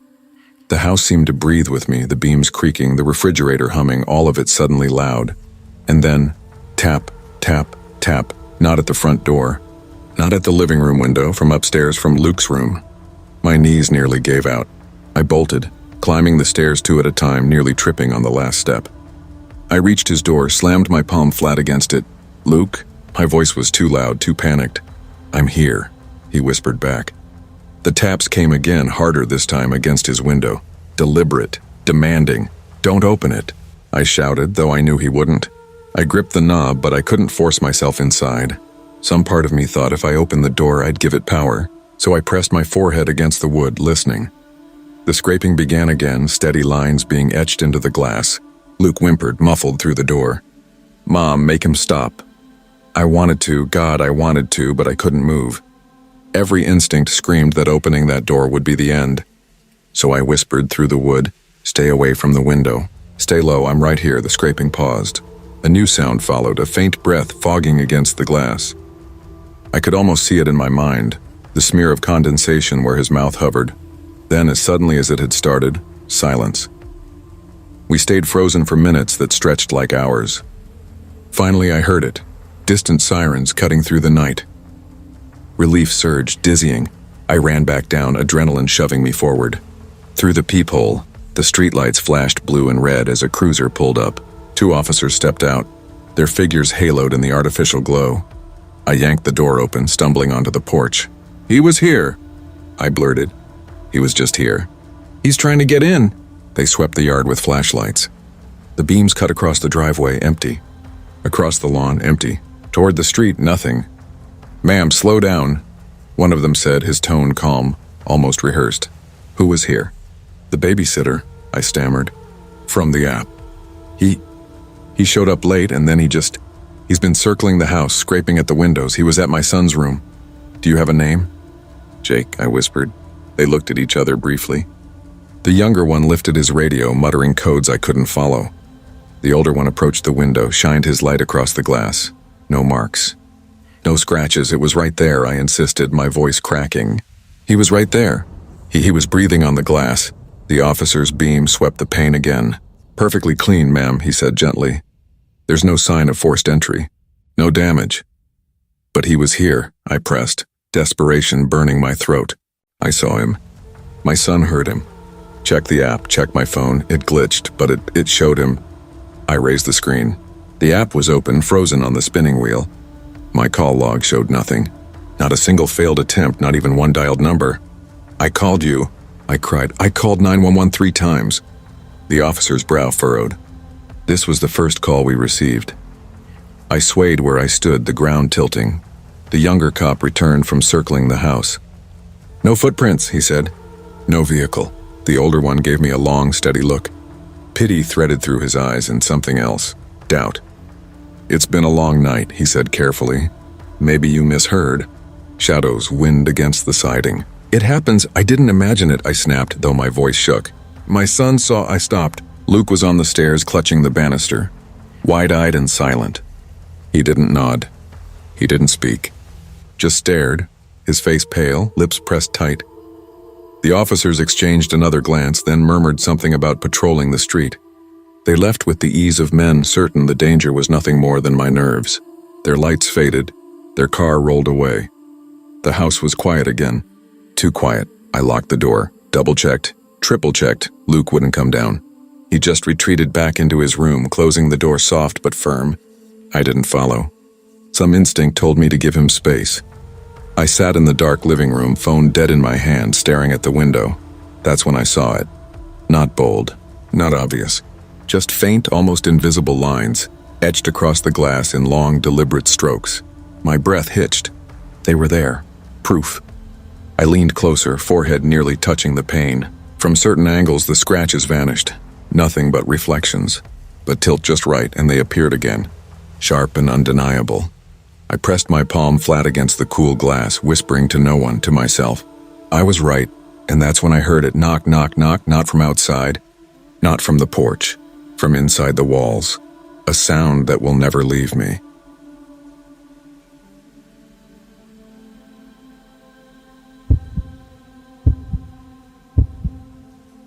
I remember the way the cold stung my face that night, sharper than usual, like the air itself didn't want me stepping into that house. Even before anything happened, before the attic noises, before the phone call, I had this weight in my stomach, heavy and warning. I told myself it was just nerves. It was December 21st. The sky was already spitting thick bands of lake-effect snow, and Erie always felt like a half-buried town in winter. But that duplex on Maplewood Avenue stood apart. Leaning, sagging, its shutters clattering like loose teeth. If the street was asleep, that house was still awake, watching. I was 16, tired, broke, and more worried about my mother's health than I ever admitted to anyone. Babysitting wasn't what I wanted to be doing the week of finals, but the Nolans offered cash, and I couldn't afford to say no. That house was at 1448 Maplewood Avenue, a creaky old duplex that smelled of furnace dust and something older, deeper, baked into the wood.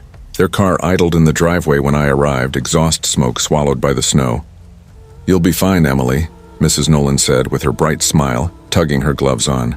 She looked too calm, as if the storm didn't matter. "The kids are already in pajamas. Just keep them close. We'll be back by midnight." Mr. Nolan leaned on the horn, eager to leave. For a moment, I thought I saw Mrs. Nolan glance toward the attic door at the top of the stairs before she shut the front door behind her.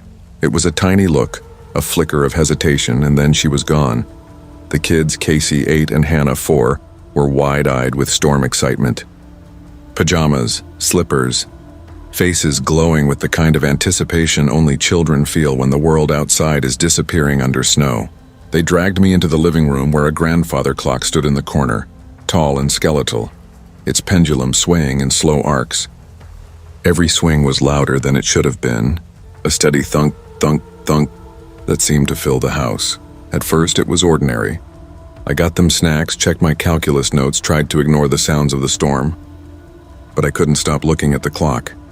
The way the brass pendulum swung. Sometimes it seemed too fast, like it picked up speed when I wasn't watching, only to drag again when I turned my head. The hands quivered as if they might slip backward. Around 8:30, Hannah climbed onto the couch beside me, whispering in her small, serious voice. "He doesn't like the light." I froze, pencil in hand. "What do you mean, sweetie?" Her little finger lifted, pointing toward the ceiling. "The man upstairs. He gets mad when the clock stops ticking. That's when he comes down." It was too specific, too certain, the kind of detail no child invents without hearing it from somewhere. I tried to smile, to smooth it away. "There's no man, Hannah. The attic's empty. Just old boxes and dust." But the longer I sat there, the more I noticed it. The faint thump overhead followed by another, as though something heavy shifted across the floor above. The attic door was nailed shut, I'd seen that earlier. But each sound sent a ripple of dust down from the ceiling beams. Casey pretended not to notice, but his eyes kept flicking upward. I forced myself up the stairs, hand sliding along the cold banister, until I reached the attic door. 4 rusted nails pinned it closed, and the wood looked untouched for years. I pressed my ear to it, Silence, my own breath fogging in the hallway air. I whispered, "See? Nothing." And still as I turned, another thump rattled dust loose behind me. Back downstairs, I tried to distract the kids with a game, but the phone rang. A beige landline mounted on the kitchen wall, its shrill bell splitting the quiet. I picked up, forcing my voice steady. "Hello?" Static at first, then a voice low and distorted cutting through like a blade. "Emily, why aren't you looking at me?" My breath caught. The voice wasn't just a hiss, it was wrong. It sounded like Casey, but warped, drawn out, as if his words were sinking underwater. I spun toward the living room. Casey was there, staring at me, his mouth closed. The line went dead. I stood there, clutching the receiver, heart pounding so hard I thought it might drown out the storm. I yanked the cord from the wall and left it hanging limp. By 10, the snow outside was a wall. It slammed against the windows, the glass trembling in its frame. Casey pressed his nose to the curtain, then flinched back hard. "He's out there," he whispered. I swallowed, pulling the curtain aside. For a second, I saw him too. A tall figure at the tree line, still, watching. And though the snow distorted everything, one detail was sharp. His head tilted at an impossible angle, chin almost touching his shoulder, as if his neck had snapped long ago. The second my eyes locked on him, he vanished. The yard was empty, wind and white swallowing all trace, except boot prints, clear and deliberate, leading from the trees to the window. They stopped inches from the glass. The grandfather clock groaned. Its pendulum stuttered, jerked, then resumed with a violent swing. Hannah covered her ears. "He's mad," she whispered. The clock skipped. At 11, the power failed. Lights blinked out. The hum of the furnace died. We were left with only the pale orange glow of candles. The house shrank in the dark, its corners stretching, its silence pressing in. Every sound was sharper now. The groan of beams, the rattling of glass, the uneven tick of the clock. Then the footsteps came back. Not just thumps. Footsteps, slow, dragging, pacing across the attic floor, back and forth, pausing over our heads. I pulled the kids close, whispering, "Don't move, don't say anything." The attic door shuddered. Wood strained outward, nails groaning as though something pressed from the inside, testing its prison. Dust poured down the staircase like sand through an hourglass. My pulse pounded so loud it merged with the clock's ticking. Uneven, too fast now, racing as if it wanted to match my fear. I didn't think. I just grabbed their coats, shoved their arms into sleeves, and yanked the back door open. The storm hit like knives, snow up to my knees, but I forced them forward, shouting, gasping, stumbling. Behind us, something slammed. The attic door, splitting wood, loud enough to reach us even through the storm. And then headlights. The Nolan's SUV turning into the driveway, tires spinning, beams slicing the storm. I stumbled toward them, half carrying Hannah, Casey clutching my arm like a vice. I collapsed in the snow as the Nolans leapt out, their voices muffled by the storm. But it wasn't relief I saw on Mrs. Nolan's face. It was something else, something like pity. Her eyes flicked to the house, to the attic window, then back to me. She whispered so low I barely caught it, "Thank you." The police came later. They found the attic empty, but they didn't explain the gouges carved deep into the inside of the nailed-shut door, as if something had clawed and clawed, desperate to get out. Worse, tucked into the dust on the attic floor was a single, cracked porcelain doll's head, its painted smile chipped away. That night followed me home. I thought I was safe once I shut my own front door. But when I pulled off my boots in the kitchen, there it was, a single muddy footprint, small, child-sized, stamped wet across the tile. I stood staring at it, barefoot, trembling, realizing I wasn't alone anymore. The storm might have ended, but the clock inside me had just begun to tick. I didn't sleep that night. I couldn't.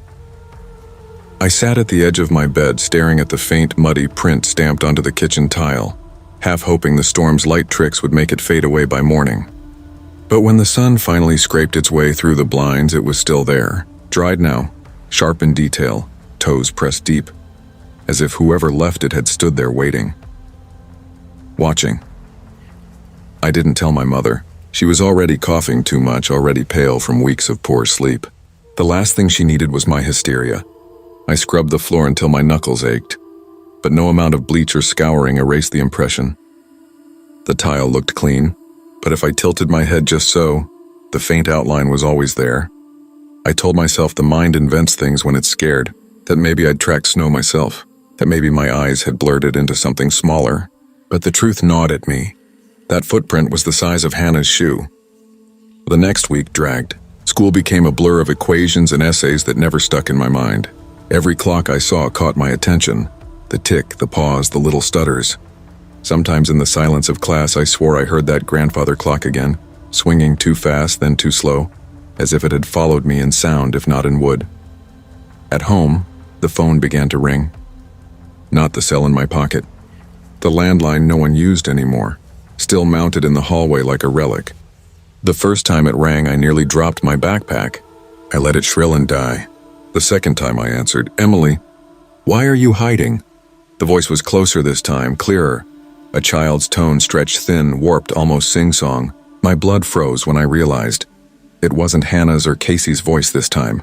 It was mine. My own voice, distorted and wrong, speaking back at me. I dropped the receiver, the line going dead before it hit the wall. The nights became unbearable.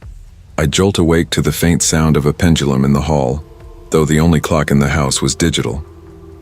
I'd catch shadows leaning into my doorway, tilting their heads too far, almost to breaking. Once, in the reflection of my bedroom mirror, I swore I saw a faceless figure standing behind me, its surface slick and wet, as if polished with something that dripped. When I spun around, the room was empty. I stopped eating much. My friends noticed my trembling hands. Teachers asked if I was sick, but I couldn't tell them. How could I explain that a storm in a house and a broken clock had taken root inside me? A month later, the Nolans asked me to babysit again. They called casually as though nothing had happened. My throat dried at the sound of Mrs. Nolan's voice.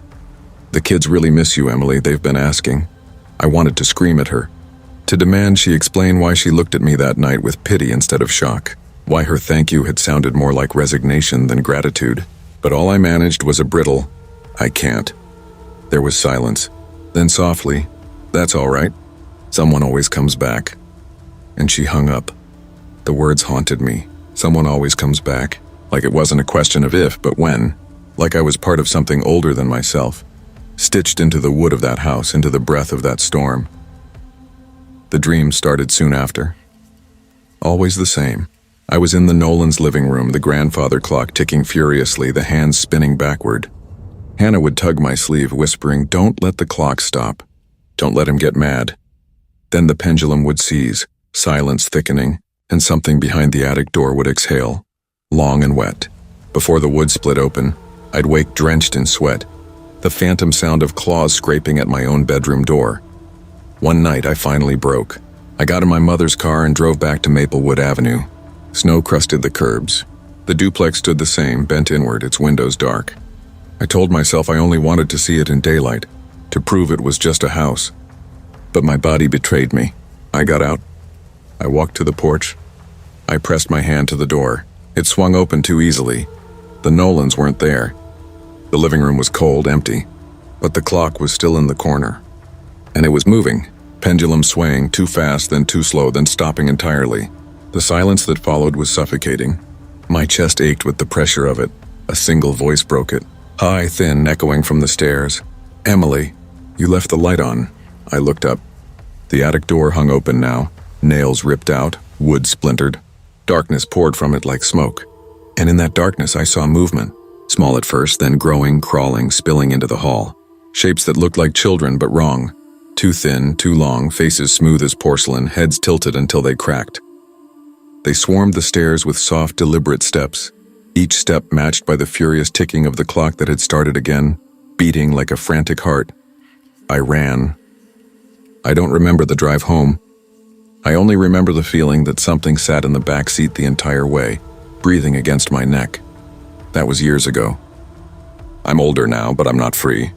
I still hear the phone ring. Sometimes I answer. Sometimes the voice is mine. Sometimes it's Hannah's.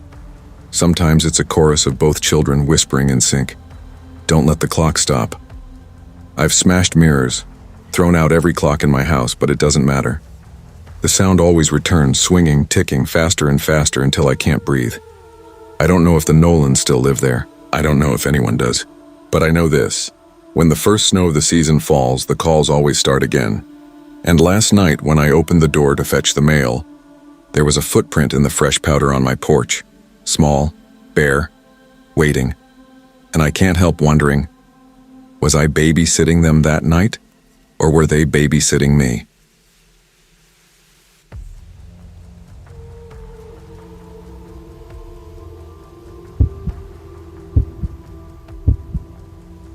I heard it before I even knocked. A sound so faint I thought it might be the storm twisting with my imagination. But as I dragged my bike up the snow-choked path, my boots sinking into drifts that swallowed my ankles, I froze. The wind howled, yes, but this sound was sharper, thinner, like a laugh. A child's giggle, high-pitched, cutting through the blizzard, then vanishing as if swallowed whole. I turned toward the house. 1942. Mill Creek Road stood waiting, pale and half-buried, its shutters sagging like tired eyelids. The only light came from the second floor, flickering weakly through thin curtains, and as I squinted, snow stinging my eyes, I swore I saw movement. A shadow shifting behind the curtain, small and unmistakably human, though I knew no one should be awake.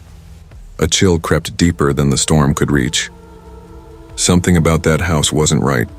I told myself it was nerves, the exhaustion of pedaling across Fairview in whiteout conditions. But already I felt watched. Not by the street, not by the storm, by the house itself. I tightened my scarf, forced myself up the porch, and raised a trembling hand to knock.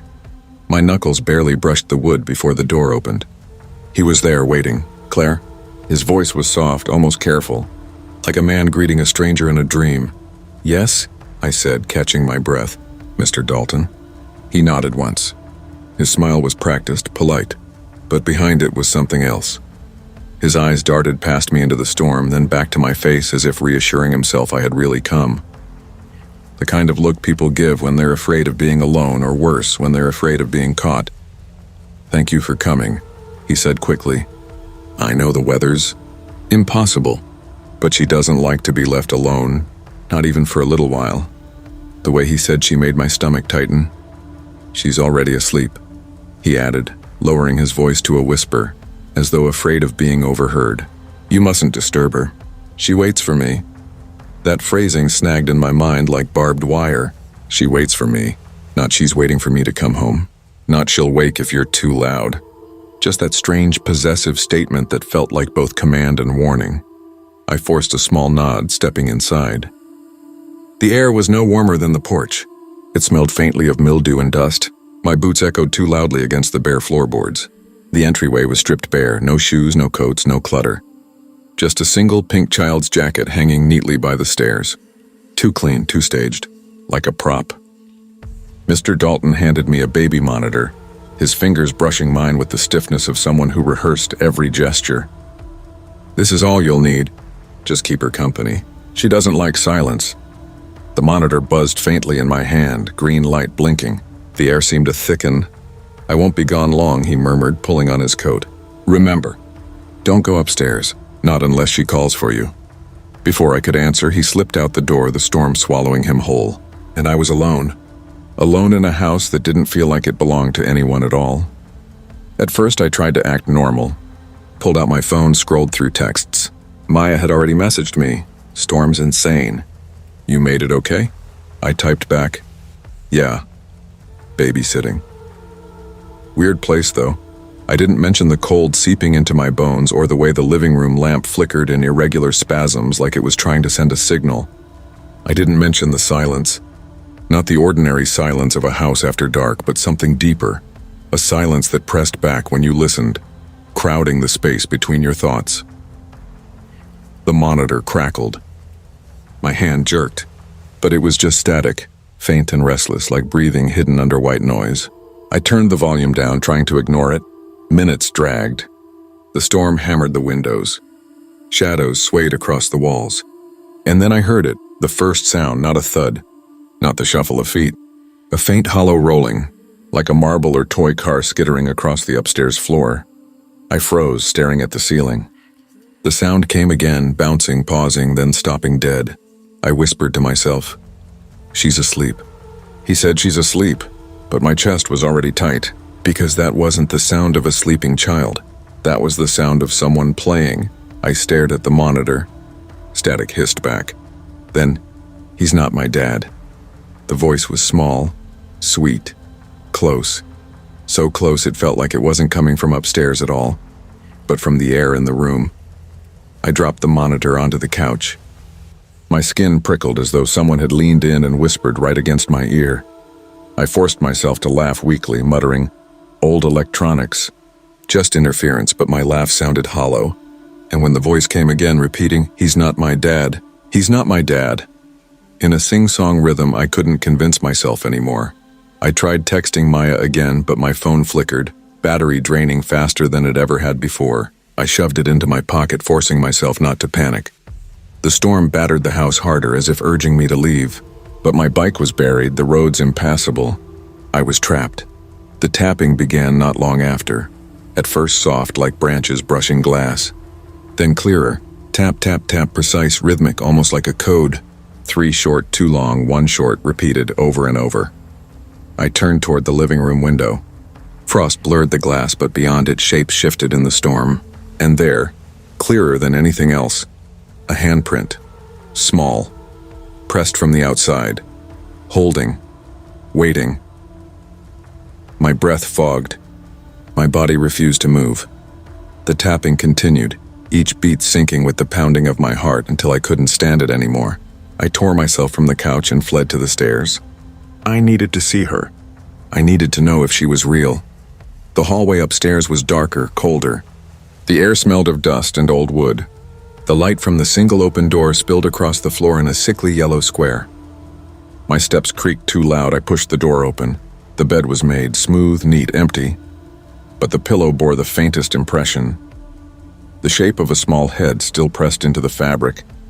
I touched it, cold, as if no one had slept there in days. The monitor in my hand hissed, then clicked. "He's not my dad." The girl's voice was clearer now, sharper, repeating over and over, the words unraveling into giggles, then back into whispers, and then I felt it. A presence behind me. I spun. He was there. Mr. Dalton, standing silently in the hallway, no sound of the door, no sound of steps, just there, blocking the way out. His smile stretched too wide. His eyes glimmered with something I couldn't name. "I told you not to disturb her," he murmured. His voice was soft but threaded with something darker. "She doesn't like it when people see her before she's ready." My breath caught. My body refused to move, and then the monitor screamed alive. Not static, not whispers. A child's scream, so loud I dropped it, my ears ringing. In the silence that followed, Dalton tilted his head, eyes fixed on me like prey. And I ran. I didn't think. I just moved. Shoved past him, my shoulder colliding with his chest. His body felt colder than the air around him, like pressing against a block of ice. He didn't grab me. He didn't shout. He only turned, following me with that same practiced smile as if he knew I couldn't escape. The stairs groaned under my weight as I flew down them 2 at a time. My socks slipped on the wood, nearly sending me crashing. Somewhere behind me, the monitor shrieked again, and beneath the scream, I swore I heard it. Giggles. A little girl's laugh weaving through the static. The living room swam before me. The lamp flickered violently, shadows jerking across the walls like broken puppets. The tapping on the window had grown louder, harder, the rhythm now unmistakable. 3 short, 2 long, 1 short, over and over as though spelling something I couldn't decipher. I bolted toward the sliding glass door, poker clutched in my hands. My breath came ragged, white puffs in the freezing air. The storm outside was a wall of white, no path visible, no safety waiting. But anything was better than staying. The glass shattered under the poker's swing, shards scattering across the floor. The icy wind roared in instantly, whipping the curtains like frantic arms. I hurled myself through, my skin tearing against the jagged frame, bare feet plunging into snow that burned like fire. I didn't look back. I couldn't. I staggered into the storm, each step a battle as the wind shoved me sideways. My lungs screamed. My clothes clung heavy with ice. The world blurred white. Behind me, faint and muffled by the snow, I heard his voice. "She waits for me." Not shouted, not angry, just spoken, soft and certain, carrying through the storm. I stumbled, nearly collapsing. The words lodged inside me like splinters. I forced myself forward, arms out, searching for any landmark, any light. My screams vanished into the wind, swallowed whole. Time became meaningless. Minutes stretched into something heavier. My legs shook, dragging through snow up to my knees. Just when I thought I would collapse, I saw it. A porch light blurred by the storm. A house, salvation. I clawed my way toward it, pounding on the door with frozen fists. My voice broke, "Please, help me," but no one answered. No sound stirred within. I pounded harder, tears freezing on my face. Still nothing. Through the window, I saw only darkness. No furniture. No sign of life. Just an empty shell. Like Dalton's house. I backed away, sobbing, turning to the storm again. Shapes shifted in the snow. A small figure ahead of me. A girl standing barefoot in the drift, her hair plastered to her face, wearing a pink jacket that seemed too familiar. I blinked. She was gone. The snow swallowed her. The laughter returned then. Close. All around me. My legs gave out, sinking into the snow. My chest burned as I gasped, every sound amplified in the storm. The tapping, the monitor's whispers, Dalton's voice repeating. She doesn't like to be disturbed. She waits for me. I don't remember collapsing. Only the cold swallowing me whole. They told me later that neighbors found me stumbling, incoherent, clothes torn. That I kept repeating about a girl in the window, a little girl who said he wasn't her dad. But when the police searched the Dalton house, it was empty. Vacant for years. Foreclosed, abandoned, no furniture.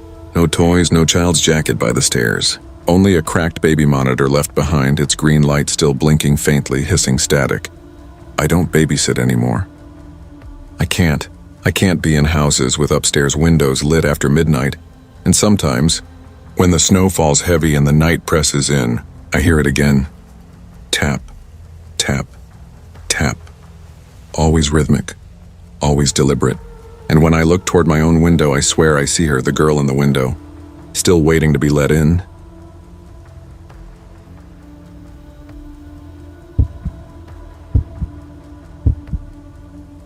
I felt it in my chest before I even saw the house.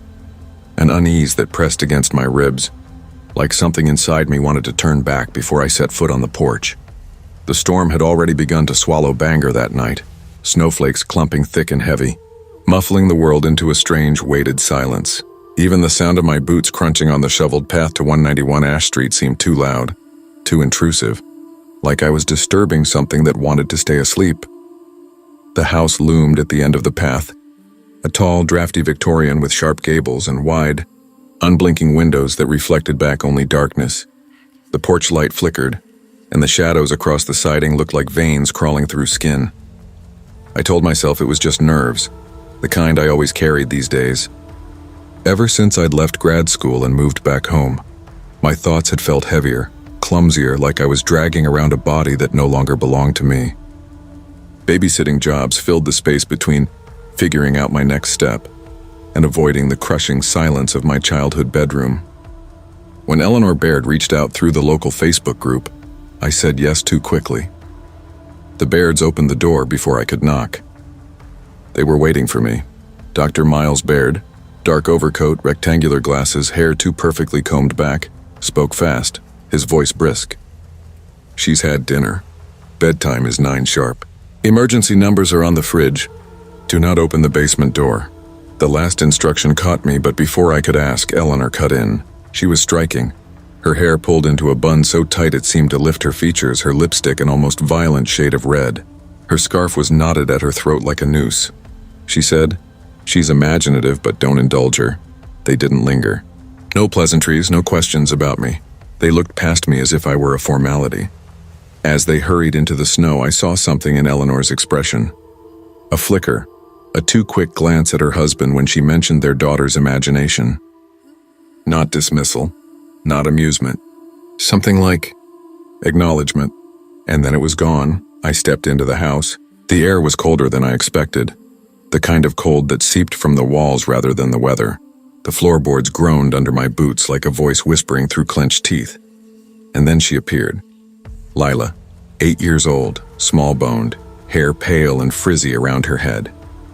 She carried a sketchbook under one arm, a pencil smudged against her cheek. Her eyes flicked up at me, sharp, observant, older than her years. "You're Jenna," she said. Not a question. "Yeah," I smiled, kneeling a little. "And you're Lila. What are you drawing?"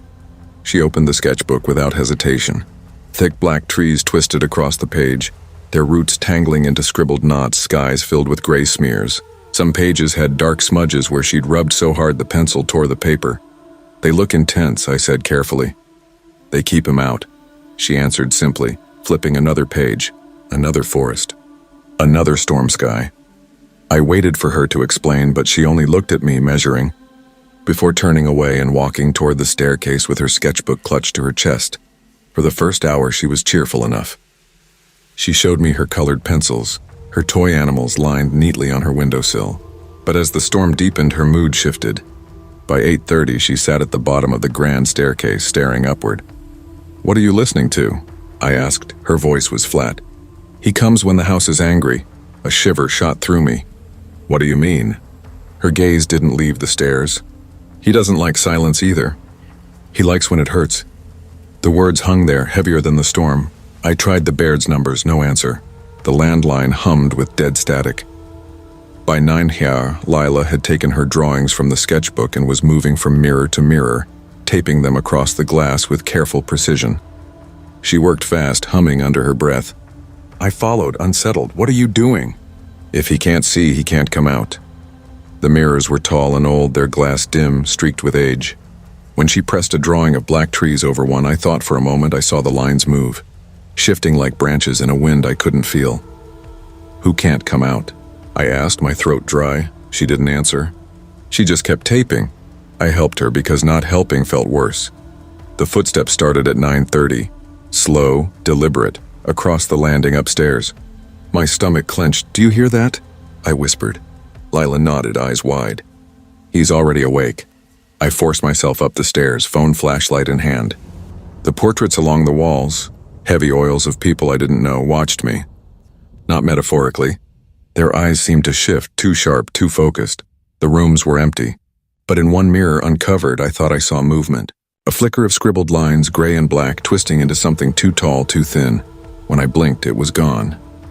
Back downstairs, Lila had crouched in the hallway, facing the largest mirror. The blanket she'd used had slipped, exposing the glass. She pointed, her finger trembling. "He's out now." I followed her gaze. The reflection was wrong.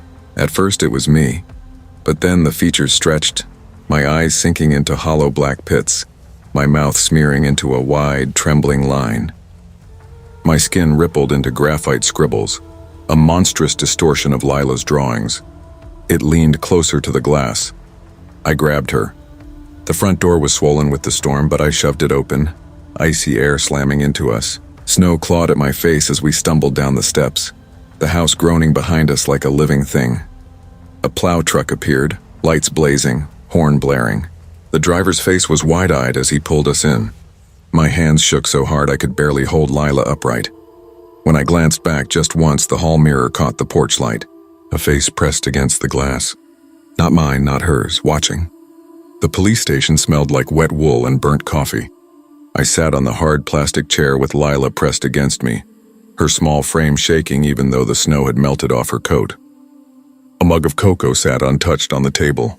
Across from us, Eleanor and Dr. Baird spoke in hushed tones to the officer, their voices sharp, controlled, carrying that same air of dismissal they'd given me earlier. When the officer finally approached me, he wore the kind of expression that said, "We've seen this before." Overexcited babysitter, overactive kid. He asked questions in a monotone. "Did you see anyone inside? Did you hear forced entry? Was the phone line cut?" I wanted to scream at him, to grab his hand and drag him into the memory of that reflection, but instead I heard myself mutter, "The mirrors." Something in the mirrors. His mouth twitched, not quite a smile, but something close. He didn't write it down. Behind him, Eleanor bent low to whisper to Lila. I couldn't hear the words, but I saw the look in the girl's eyes, wide, unwilling, a flicker of fear. And then the glance between Eleanor and her husband, quick, knowing, as if my story wasn't madness to them at all, only an inconvenience they'd decided to bury. By the time they took Lila home, I was trembling with exhaustion and fury. They didn't thank me. They didn't even say goodbye. That night, back in my childhood bedroom, I couldn't sleep. The storm rattled the window panes, and each time the glass shivered, I expected to see a tall, scribbled silhouette pressed against it. I turned my phone face down, draped a towel over the mirror of my dresser, and lay in the dark, staring at the ceiling. But silence has a way of amplifying what you're trying to ignore. By morning, I'd convinced myself it was stress, exhaustion, the product of my own messy head. That's what I always told myself, it's just your brain playing tricks. I'd said it in grad school too, when the pressure mounted and I felt like everyone else could breathe more easily than me. That failure followed me back home, sat in my chest like a stone, whispering that I'd never be enough. So when I found myself avoiding mirrors, I called it a coping mechanism, practical, temporary. But then the drawing started. 3 days after Ash Street, I woke to find a sheet of paper slipped under my bedroom door. I lived with my mom and she wouldn't leave something like that. I bent to pick it up, heart thudding. Thick black trees, twisted roots, gray sky, the same as Lila's drawings.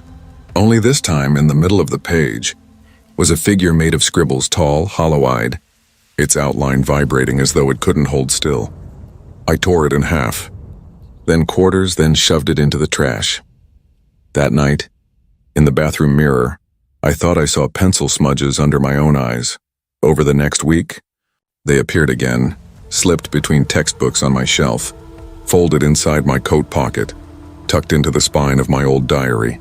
Always the same motif, always the figure growing darker, more defined, until the scribbles began to mimic. The hollow eyes weren't just black pits anymore. They were my eyes, sunk deep, emptied out. The wide line of the mouth was my mouth, trembling. The entity wasn't just in the mirrors, it was inside me. I tried to tell myself Lila was slipping them into my bag that night, or the Bairds somehow trying to scare me into silence. But the last drawing was dated in the corner in a child's uneven hand. February 14th, 2 days in the future. That night, I dreamed of Ash Street. The hall mirrors uncovered, the drawings ripped down. I walked toward one, knowing what I'd see, and when my reflection lifted its hand, it moved a moment too late. The glass trembled like water. I woke drenched in sweat, my throat raw from a scream I hadn't realized I'd made.